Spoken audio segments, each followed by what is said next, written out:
السلام علیکم نئی ویډیو سره تاسو خلکلی وي امید لرم چې تاسو ټول به روزه خوشحاله وئ ژوند په مزو کې به وئ علي شاه 007 مول سونیا شاه د داود شاه په غم کې خودکشي وکړله سونیا شاه په هسپتال کې ډیره په بد حال باندې پرته ده دوستانو علي شاه په جلا کې ټول حقیقت راښکاره کړو سونیا شاه خودکشي څنګه وکړه ټول معلومات در سره په دې ویډیو کې شریکوم زموږ دا ویډیو خامخا وګورئ چې پوره معلوماتونه ځان خبر کړئ نور معلوماتي ویډیوګانو لپاره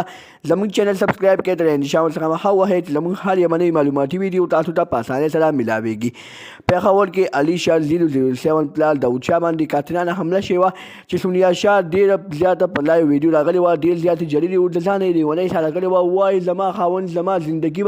زما زندګي چا ختمه کړله دوستانو سونیا شاه دغه غم په ځان باندې یو نه وړو او خپله یې خودکشي وکړه په هسپتال کې ډېره په بد حال باندې پرته ده سونیا شاه ته دعا کوئ چې الله تعالی وله صحت ورکړي او داود شاه ته هم دعا کوئ داود شاه په هسپتال کې ډېر په بد حالت کې پروت دی تر اوسه پورې په هوش کې نه دی راغلی 15 شپږ ورځې شو چې په داود شاه باندې قاتلانه حمله شوې ده